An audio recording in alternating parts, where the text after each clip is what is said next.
भक्तमाल कथा में एक बार फिर सबका स्वागत है। संत श्री नावादास जी द्वारा ये अमूल्य भेंट मानवता को, भक्ति मार्ग को हमें परंपरा से प्राप्त है। भगवान की अतीव अनुकंपा होती है जब कभी ऐसे महापुरुष धराधाम पर अवतरित होकर ऐसे सत्साहित्य का सृजन करते हैं जिसके पढ़ने से, सुनने से, जिसके बारे में विचार करने से हमारे अंतर की शुद्धि हो जाती है। ज्यादा प्रयास नहीं करना पड़ता, थोड़े प्रयास से ही अंतर की शुद्धि हो जाती है। क्यों हो जाती है, कैसे हो जाती है?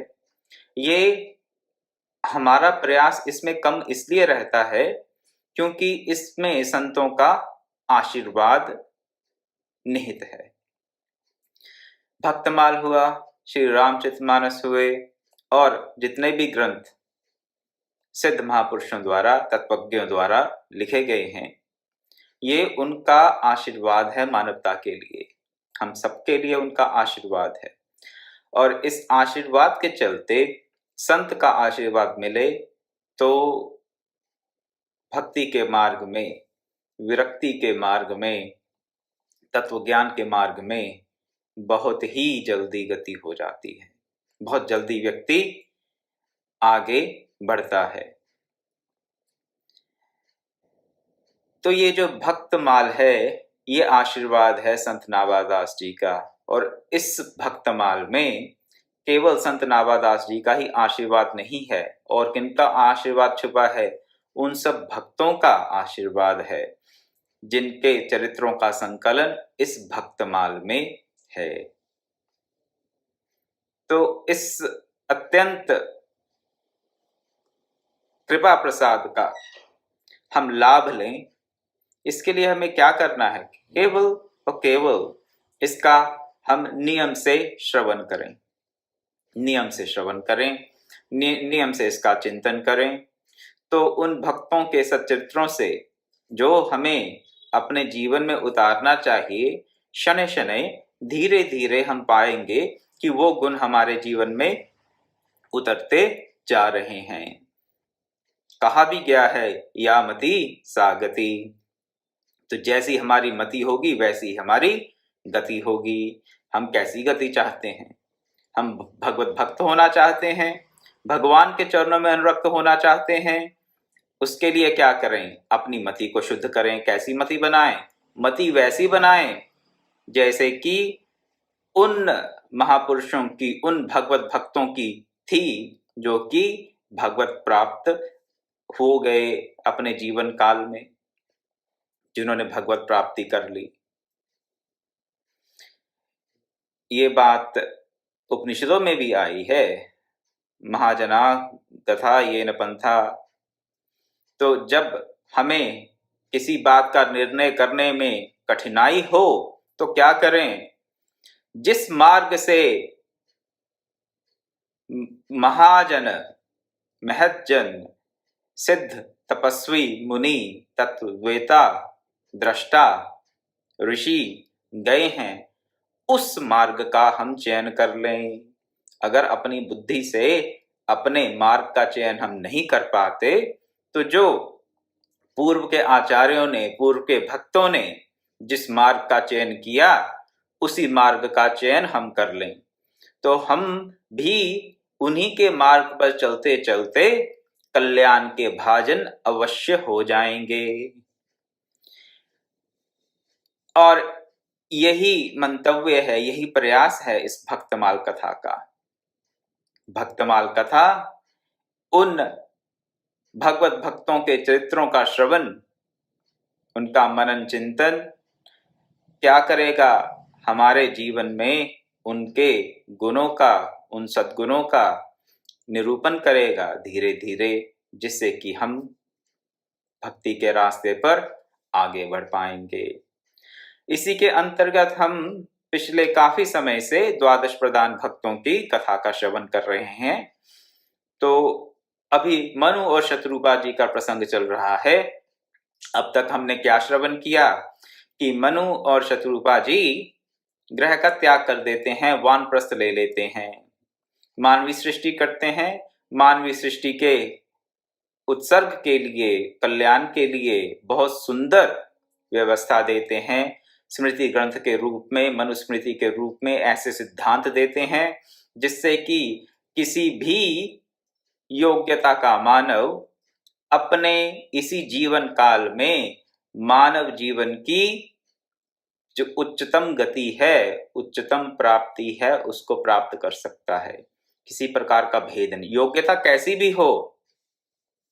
इस बात को एक बार फिर से श्रवण कर लें।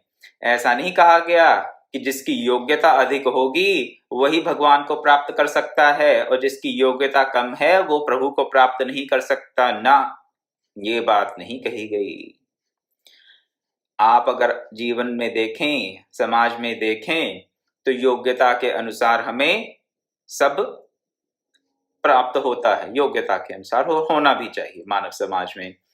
लेकिन प्रभु के दरबार में, भगवान के चरणों में अनुरक्त होने में योग्यता का कोई भेदभाव नहीं है। किसी भी योग्यता का व्यक्ति हो, बहुत ज्यादा योग्यता हो, बहुत कम हो, शून्य योग्यता हो, अयोग्य हो, किसी भी योग्यता का व्यक्ति भगवत प्राप्ति कर सकता है मानव जीवन में। ऐसी व्यवस्था किसने दी? मनु महाराज ने दी। और इन्हीं मनु शत्रुपा ने ऐसी व्यवस्था देने के बाद घर का त्याग करके वानप्रस्थ ग्रहण कर लिया।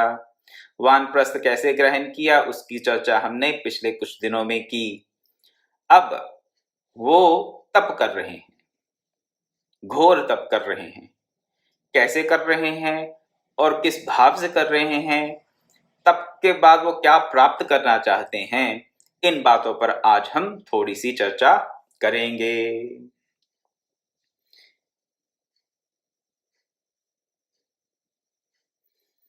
तो कल हमने यहां तक श्रवण किया था कि वो द्वादश अक्षर का जो मंत्र है, ओम नमो भगवते वासुदेवाय, ओम नमो भगवते वासुदेवाय, ओम नमो भगवते वासुदेवाय, इस द्वादश अक्षर मंत्र का वो जप कर रहे हैं।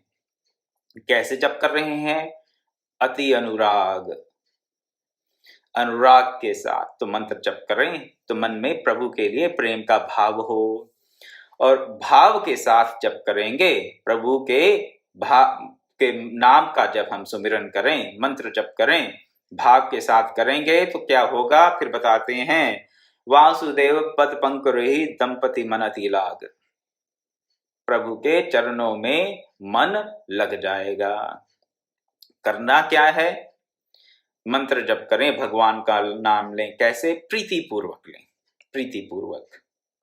भजे रुझे हुए ने कि हाँ गुरु ने मंत्र दे दिया, कहा है इतना मंत्र जप करना है तो अब करना ही है, काम तो बहुत पड़े हैं, चलिए जल्दी जल्दी से कर लें, आज का नियम हो जाए तो नियम से फिर छुट्टी हो तो फिर कुछ और करें। जब तक ऐसी भावना बनी रहेगी तब तक वो जो जप होगा, जो साधना होगी, उसके लिए हम ये नहीं कह सकते कि वो अनुराग सहित हो रही है। जब तक मन में ये भावना रहे कि हमारा ये जो नियम है, ये जप है, ये खत्म हो और उसके पश्चात हम कुछ और करें, तब तक वो जो जप है, भगवान का जो नाम ले रहे हैं, वो सहित अनुराग की कैटेगरी में, सहित अनुराग के हाँ, ये नहीं कह सकते कि वो अनुराग के सहित हम नाम जप कर रहे हैं। अनुराग हो तो आपको तो समय का ध्यान ही नहीं रहेगा, समय का भान नहीं रहेगा। अनुराग के साथ जो काम करते हैं, जहां सही में प्रीति हो वहां पर जो समय की सीमा है उससे व्यक्ति ऊपर उठ जाता है, अतिक्रमण कर जाता है। और जब प्रीति पूर्वक भगवान नाम हम लेते हैं, जप करते हैं, तो क्या होता है? हमारा मन विषयों से हटकर किसमें अनुरक्त होगा? प्रभु के चरणों में। प्रभु के चरणों में मनु और शत्रुपा जी का अब मन जो है वो अनुरक्त हो गया, मन लग गया भगवान के चरणों में।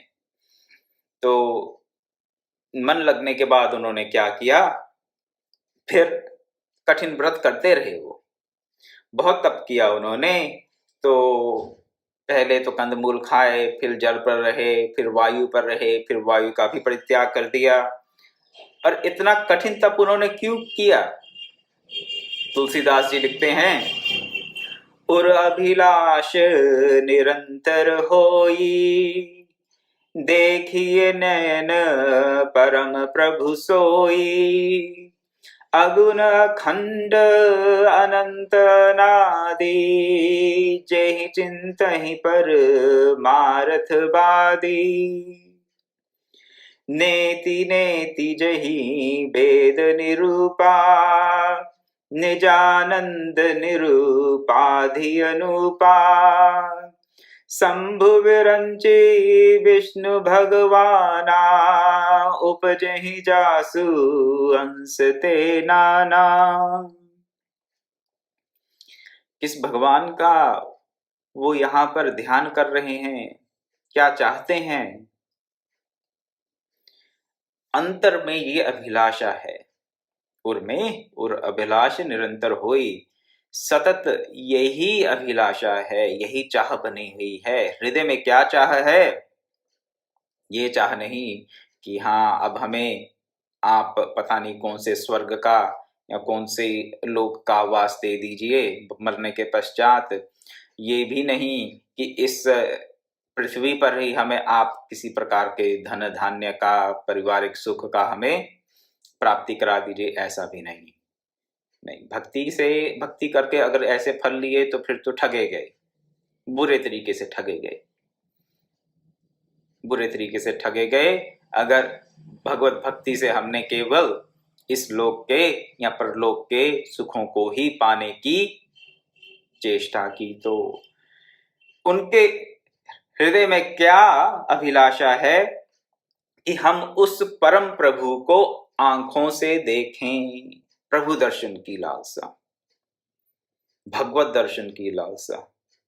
किसको देखना चाहते हैं? भगवान को।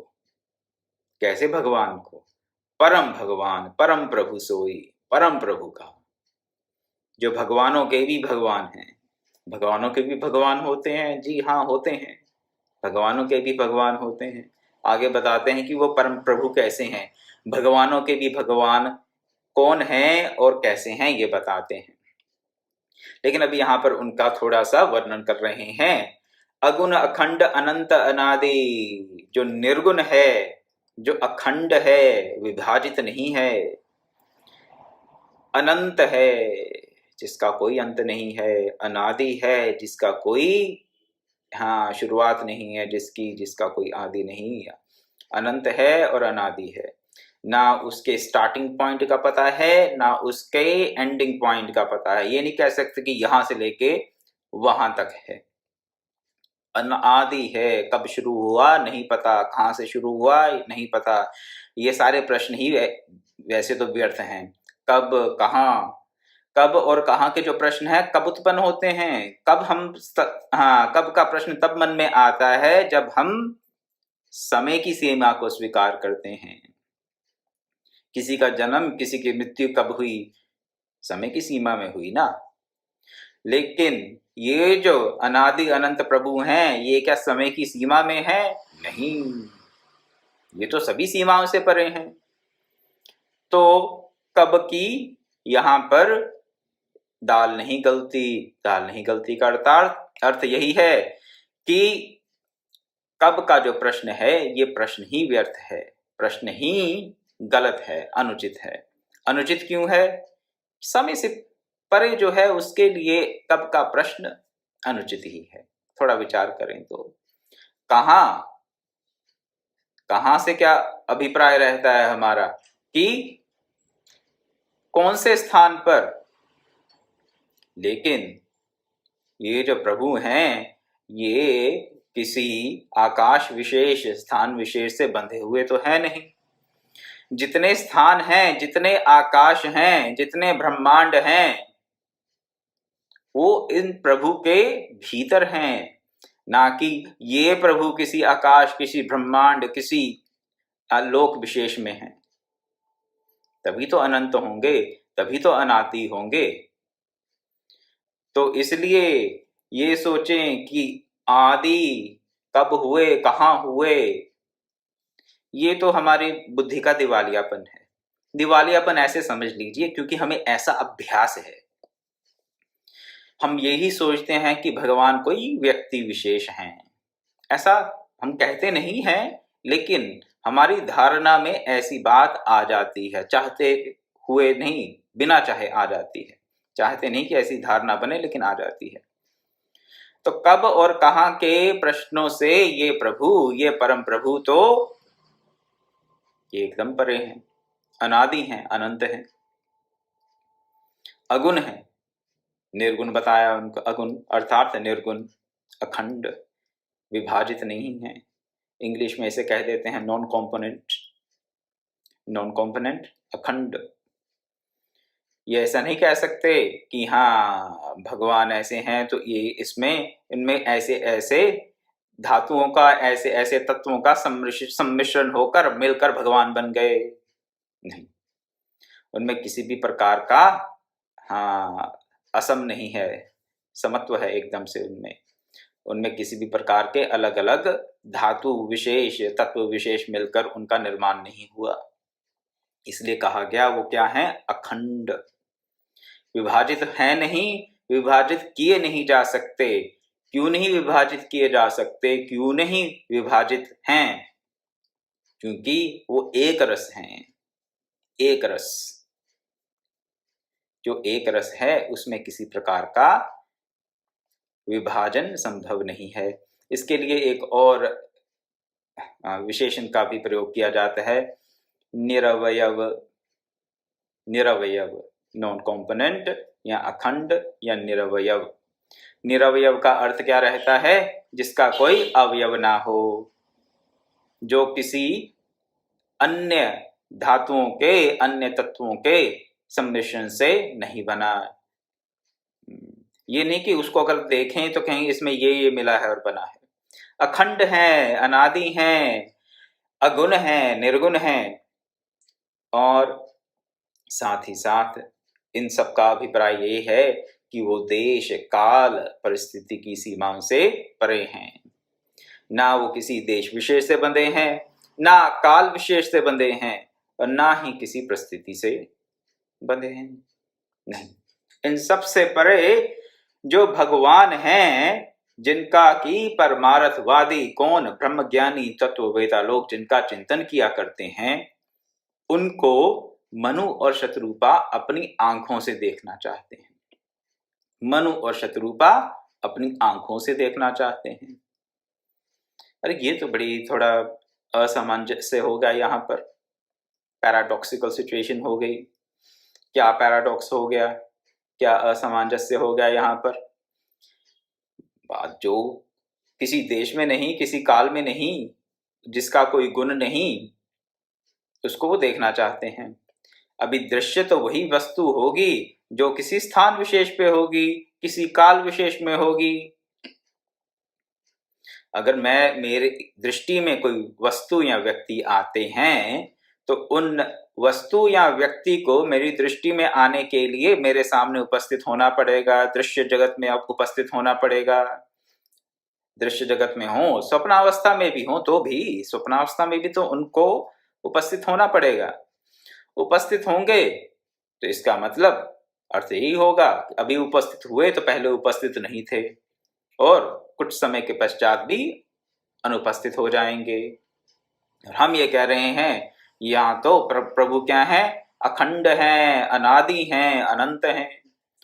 अब जो अखंड है, आदि अनादि है, अनंत है, जिसका कोई आदि अंत नहीं, उसको किसी एक देश विशेष में, काल विशेष में अपनी आंखों का दृश्य बनाना, ये चाह रहे हैं कौन, मनु और शत्रुपा। तो वो जो चाह रहे हैं वो भगवान के जो गुण बताए गए, परम प्रभु के जो गुण बताए गए, उनसे तो बड़ा भिन्न है। भिन्नता तो है भाई। लेकिन यहां पर समझने वाली बात ये है, गूढ़ बात ये है, भगवान ये सब कुछ होते हुए भी इन सब गुणों से भी परे हैं। वो जो सीमा में बंध जाए वो भगवान नहीं हो सकता, लेकिन माया के चलते वो अमापा, माया का अर्थ ही ये बताया जाता है। माया क्या है? जिससे कि जो अमापी वस्तु है वो माप में आ जाए। माया का शाब्दिक अर्थ, जिसको कि मापा नहीं जा सकता, वो अगर मापने में आ जाती है वो वस्तु, तो वो माया का कार्य है। लेकिन यहाँ पे माया का भी कार्य नहीं है, क्योंकि प्रभु तो माया से भी नहीं बंधते, क्योंकि जो बंध गया वो परम प्रभु नहीं हो सकता। जो बंध गया वो परम प्रभु नहीं हो सकता। तो बहुत बड़ा पैराडॉक्स है यहाँ पर। साथ में कह रहे हैं कि वो भगवान अनादि अनंत अखंड अगुण हैं, और फिर उनको आंखों से देखना भी चाहते हैं। लेकिन जो परम प्रभु हैं उनके लिए क्या कुछ असंभव हो सकता है? नहीं। इसीलिए तो परम प्रभु हैं, उनके लिए कुछ भी असंभव है नहीं। और अखंड अनादि अगुण अनंत होते हुए भी वो अपने आप को भक्तों की दृष्टि में गोचर करते हैं, करते आए हैं, अब भी करते हैं और करते रहेंगे। इसका समाधान कैसे हो? समाधान किया गोस्वामी तुलसीदास जी ने। जो अगुण है, अखंड है, अनादि है, अनंत है, वो दृष्टिगोचर कैसे होगा भक्त को? किसी देश काल विशेष में कैसे दृष्टिगोचर होगा? रामचरितमानस में ही उन्होंने बालकांड में भी ये लिखा, सगुन ही अगुन ही नहीं कुछ भेदा, गावहि मुनि पुराण बुध वेदा, अगनु अरूप अलख अज जोई, भगत प्रेम बस सगुन सो होई, जो गुण रहित सगुन सोई कैसे, जल हिम उपल बिलग नहीं जैसे। इस भारी पैराडॉक्स का, असामंजस्य का, जो कि बड़े बड़े धर्मों को जानने वालों को आज भी ये बात पल्ले नहीं पड़ती। क्यों नहीं पड़ती ये हम नहीं जानते, भगवान की लीला है और कुछ नहीं। लेकिन तुलसीदास जी ने उसका पूरा सॉल्यूशन यहाँ पर दे दिया, और बहुत ही कम शब्दों में। क्या कहते हैं? सगुण और अगुण में कोई भेद नहीं है। अब सगुण क्या है? जो प्रभु आपके सामने प्रकट होकर आपको दर्शन देते हैं, उनका कोई रूप तो है। रूप है तो वो सगुण है, आकार भी है, इसलिए वो सगुण साकार हैं। और यहाँ पर मनु शत्रुपा जी ये जानते हुए भी कि वो जो परम प्रभु हैं, अनादि हैं, अनंत हैं, अखंड हैं, निरवयव हैं, उनका सगुण रूप से उनका दर्शन प्राप्त करना चाहते हैं। तो यहाँ पर तुलसीदास ने कह दिया कि दोनों में तो कोई भेद ही नहीं है। कौन कहता है? मुनि कहते हैं, पुराण कहते हैं, पंडित जन कहते हैं, वेद कहते हैं। जो इस बात के मर्म को जानते हैं वही बुद्ध हैं, वही पंडित हैं। जो इस बात के मर्म को जानते हैं कि सगुण और अगुण में भेद नहीं है, वही मुनि हैं। आजकल की विडंबना आपको क्या बताऊं, सगुण अगुण की तो बात ही छोड़ दीजिए। अब तो हमारे सनातन धर्म से ही कुछ ऐसी विचारधाराएं निकल आई हैं जो कहते हैं कि ये विग्रह विशेष ही भगवान हैं, बाकी भगवान है ही नहीं। ये विग्रह विशेष, ये अवतार विशेष, यही भगवान हैं। अगर किसी और को आप भगवान मानते हो, किसी और अवतार को, तो क्या होगा? नहीं, बोलते हैं यजंतम अविधि पूर्वकम, तुम अविधि पूर्वक यजन कर रहे हो। लेकिन यहां पर तो निर्गुण निराकार सगुण साकार की भेद को ही तुलसीदास जी ने बता दिया कि है ही नहीं। मिटाया तो क्या, है ही नहीं, भेद ही नहीं है, नहीं कुछ भेदा। और जो इस बात को जानते हैं वही वेदों का तात्पर्य जानते हैं, जो इस बात को जानते हैं वही पुराणों के तात्पर्य को जानते हैं, जो इस बात को जानते हैं वही पंडित जन हैं, वही मुनि हैं। इस बात को समझने का प्रयास करें कि निर्गुण में और सगुण में कुछ भेद नहीं है। एक बार फिर से कह देता हूं, निर्गुण में और सगुण में कुछ भेद नहीं है।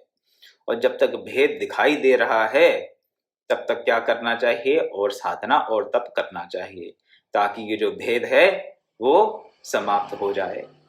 भेद है, भेद क्या समाप्त होगा, हमारी भ्रांति ही है। भ्रांति का निवारण हो गया तो भेद दिखना समाप्त हो जाएगा। आगे कह रहे हैं मनुष्य रूपा जी जो चाह रहे हैं वही तुलसीदास जी अन्यत्र कह रहे हैं। अगुण अरूप अलख अज जोई, भगत प्रेम बस सगुन सोई। जो निर्गुण है, जिसका कोई रूप नहीं है, जिसको कोई देख नहीं सकता, जो अजन्मा है, वही निर्गुण क्या हो जाता है, वो सगुण हो जाता है। वही बिना रूप वाला क्या हो जाता है, जो अरूप है वो परम ऐश्वर्यवान रूप को धारण कर लेता है। वही जिसको कोई देख नहीं सकता, वही हमारी दृष्टि के सामने अपने आप को प्रस्तुत कर देता है। किसके लिए, भगत प्रेम बस सगुन सो होई। भक्तों के प्रेम के कारण ये होता है, भक्तों के प्रेम के कारण होता है। तो जो जन्मा नहीं वो जन्म ले लेता है, जो दिखाई नहीं देता वो दिखना शुरू हो जाता है, जिसका कोई रूप नहीं वो परम रूपवान हो जाता है, जो अगुण है वो सगुण हो जाता है। भगत प्रेम बस, भगत प्रेम बस। यहां पर एक और बात बताना चाहूंगा आपको कि ये होता क्यों है ऐसा, भक्तों के मन में ऐसा भाव क्यों आ जाता है कि उस प्रभु के हम दर्शन करें किसी रूप विशेष में, ऐसा भाव क्यों आ जाता है। उसके लिए हमें थोड़ा भगवत गीता में देखना पड़ेगा। उससे पहले आपको यहाँ पे एक बात बता दूं, तुलसीदास जी कह रहे हैं जो गुण रहित सगुण सोई कैसे, जल हिम उपल बिलग नहीं जैसे। अगुण और सगुण में भेद क्यों नहीं है, और जो अगुण है वो सगुण कैसे हो जाता है, जैसे जल से हिम उपल, यानी कि जैसे जल से हिम बन जाता है, हिम का एक गोला बन जाता है, बर्फ बन जाती है। तो जो जल है वो अगुण है, और जो हिम है एक बर्फ का जो गोला है वो क्या हो जाता है, वो सगुण। लेकिन दोनों में तत्वतः अंतर कुछ नहीं है। और जब तक अंतर मानते रहेंगे तब तक समत्वम योग उच्चते की जो स्थिति है वो नहीं आएगी। इसलिए मेरा आप सबसे यही निवेदन है कि इस भेद को अपने मन से धीरे धीरे मिटाने का प्रयास करें। जो गुण रहित सगुण सोई कैसे, जल हिम उपल बिलग नहीं जैसे। जल में और एक बर्फ के टुकड़े में जैसे कोई अंतर नहीं है, वैसे ही अगुण और सगुण में, निर्गुण और सगुण में अंतर नहीं है। और जैसे जल से बर्फ बन जाती है वैसे ही निर्गुण निराकार से सगुण साकार भगवान हमें दर्शन देने के लिए, हमारे ही हृदय की तृप्ति के लिए हमारे दृष्टिगोचर हो जाते हैं। तब उस बात पे आता हूं कि ऐसा भक्त चाहते क्यों हैं, निर्गुण निराकार से सबका सेटिस्फैक्शन क्यों नहीं हो जाता। भगवान तो हर जगह है, भगवान तो हर जगह है, सत्य है। प्रभु व्यापक सर्वत्र समाना, तुलसीदास जी ने भी कहा प्रभु व्यापक सर्वत्र समाना, सब जगह समान रूप से प्रभु व्यापक हैं। इसमें कोई संशय नहीं। फिर जब वो प्रभु हर जगह सर्वत्र समान रूप से एक जैसे व्याप्त हैं, तो फिर एक भक्त के हृदय में उनके दर्शन की लालसा क्यों होती है? इसके लिए हमें देखना पड़ेगा श्रीमद् भगवत गीता का 12वां अध्याय। अर्जुन का यही प्रश्न है। क्या प्रश्न करते हैं? प्रश्न ये करते हैं कि कौन सा आपका भक्त बेटर है, कौन सी भक्ति बेटर है? सगुण भक्त श्रेष्ठ है या निर्गुण भक्त श्रेष्ठ है? सगुण भक्त श्रेष्ठ है या निर्गुण भक्त श्रेष्ठ है? अर्जुन जी का ये प्रश्न रहता है। एवं सतत युक्ता ये भक्ता स्वाम पर्युपासते ये चाप्यम अक्षरम व्यक्तम तेषाम के योग वित्तमाः। इनमें से बेटर योगी कौन सा है, सगुण उपासक कि निर्गुण उपासक? तो पूरा तो अब यहां नहीं रखूंगा आपके सामने एक प्रसंग, लेकिन भगवान कृष्ण ने क्या उत्तर दिया उनको कि अंतर कुछ नहीं, उन्होंने यही कहा। लेकिन उन्होंने एक बात कही, अव्यक्ता ही गतिर दुखम देहवद्भिर व्याप्यते। अव्यक्त में जो गति है देहधारी की दुख के साथ होती है। अव्यक्ता ही गतिर दुखम देहवद्भिर व्याप्यते। हमारी देह में आसक्ति बनी हुई है, गई नहीं है। हम देहधारी हैं वो तो एक बात, लेकिन देह में आसक्ति है वो दूसरी बात। सिद्ध महापुरुष जो हैं, जीवन मुक्त अवस्था को प्राप्त जो व्यक्ति हैं, उनका देह धारण किए रहते हैं वो, लेकिन उनकी देह में आसक्ति नहीं होती। लेकिन हम लोगों की है, हम अभी उस स्थिति में नहीं पहुंचे। तो जिसकी स्थिति अब ऐसी है कि उसकी देह में आसक्ति है, उसकी अव्यक्त में निर्गुण निराकार में जो गति है वो दुख पूर्वक होती है। दुख पूर्वक होती है, हाँ, दुख पूर्वक होती है। और जिस दिन इस देह में आसक्ति समाप्त हो जाएगी, तब निर्गुण में भी दुख से नहीं होगी, सुखपूर्वक गति हो जाएगी। अव्यक्ता ही गतिर दुखम देहवद्भिर व्याप्यते। भक्तों का प्रारंभिक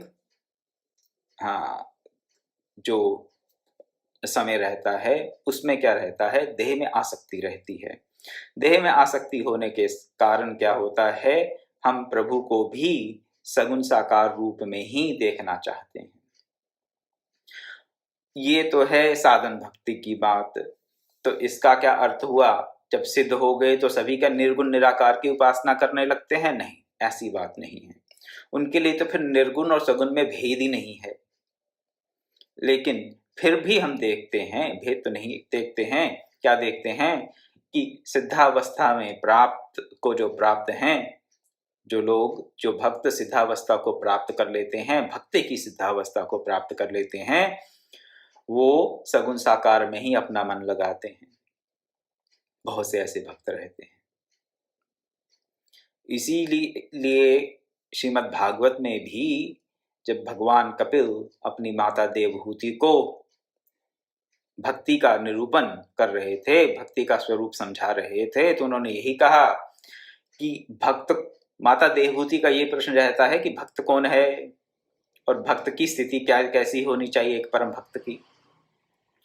तो भगवान कपिल ने यही कहा, जिसकी सारी इंद्रियां, ज्ञान इंद्रियां, कर्म इंद्रियां, मन, बुद्धि, अहंकार प्रभु में स्वतः मतलब नेचुरली, कोई एफर्ट नहीं करनी पड़ती, कोई अभ्यास नहीं करना पड़ता, स्वतः जिसकी भगवत चरणों में अनुरक्त हैं, भगवान के ही काम आती हैं।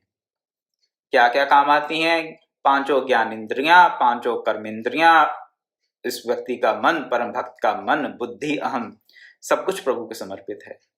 सब कुछ केवल और केवल प्रभु के लिए है। उसकी जो गति बताई भगवान कपिल ने, वो कहा कि वो तो बहुत ही सुंदर गति है, और मुक्ति से भी इसको ऊपर बताया। क्यों बताया? मुक्ति में आपको मिलता है आत्मानंद। मुक्ति में आप दुखों से छूट जाते हैं, निर्वाण को प्राप्त कर लेते हैं। वान नामक दुखों से आपकी मुक्ति हो जाती है, निर्वाण मिल जाता है। लेकिन ब्रह्म निर्वाण के लिए, निर्वाण के लिए क्या चाहिए? उस प्रभु में अनुरक्ति चाहिए, प्रभु में अनुरक्ति चाहिए। तो वो जो अनुरक्ति है वो सुगम कैसे होगी हमारे लिए, देहधारी के लिए, जब हम सगुण रूप से भक्ति करते हैं। तो निर्गुण रूप से भी कर सकते हैं, लेकिन थोड़ी उसमें जो गति है वो दुखपूर्वक है, जैसे कि भगवान श्री कृष्ण ने गीता में कहा। तो हमारी जो भक्तों की ये जो लालसा रहती है कि प्रभु हमें दर्शन दें, हम प्रभु को देखें, वो क्यों रहती है? क्योंकि हाँ, हम देहधारी हैं, हमें लगता है हमारे प्रभु भी देहधारी होने चाहिए। लेकिन तत्वता अगर सोचें, ये तो अपनी प्रेफरेंस की बात हो गई, प्रेफरेंस है, इसमें और कोई बात नहीं है, प्रेफरेंस की बात है कि हमें क्या भगवान को किस रूप में देखना पसंद है। पूर्व संस्कार कह लीजिए, जो भी समझें, लेकिन ये हमारी एक प्रकार से प्रेफरेंस है। कौन से इष्ट का चयन करते हैं, किस रूप से उनको हम ध्याते हैं, ये मन के अनुराग की बात है। इसमें वो कोई विश्लेषण का कोई इसमें कोई यहाँ पर रोल नहीं है, इसके विश्लेषण से कुछ हमें प्राप्त होने वाला है नहीं। क्योंकि जहाँ पर प्रेम की भाव की बात आती है वहाँ पर विश्लेषण काम नहीं करते, वहाँ पर बुद्धि की गति नहीं होती।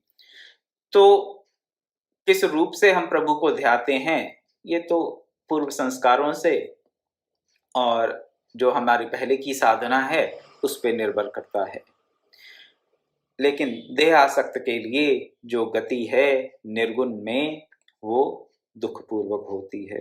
तो अगर निर्गुण उपासना करना चाहते हैं, ऐसी अगर मन में धारणा है कि निर्गुण उपासना करनी है, तो देह की आसक्ति का त्याग करना पड़ेगा साधना के द्वारा। परंतु तत्वतः इस बात को कभी ना भूलें। किस बात को?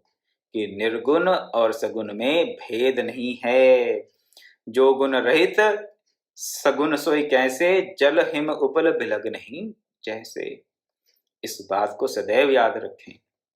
आपकी जो भी प्रेफरेंस हो,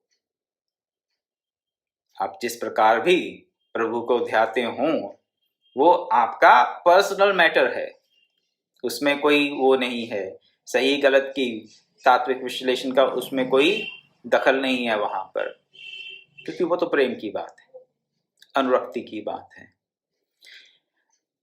परंतु जो तत्व ज्ञान की बात है उसको कभी ना भूलें। क्या? कि निर्गुण और सगुण में कोई अंतर नहीं है। तो यहाँ मनु और शत्रुपा जी इस भावना से कठोर तप कर रहे हैं कि जो अलग है, अनादि है, अनंत है, उसका हम अपने नेत्रों से दर्शन करें। तो इसमें जो हमें कॉन्ट्राडिक्शन दिखाई दे रही थी, असामंजस्य दिखाई दे रहा था, उसका निवारण के लिए मैंने तुलसीदास जी के शब्दों का आपके सामने थोड़ा विवेचन किया। अब कल फिर मिलेंगे और चर्चा करेंगे कि आगे क्या हुआ। जिस भाव से वो तप कर रहे थे मनु और शत्रुपा जी, उसको उन्होंने किस प्रकार से फल की प्राप्ति की। ओम पूर्णमदः पूर्णमिदं पूर्णात् पूर्णमुदच्यते पूर्णस्य पूर्णमादाय पूर्णमेवावशिष्यते। ओम शांति शांति शांति। हरि ओम तत्सत्।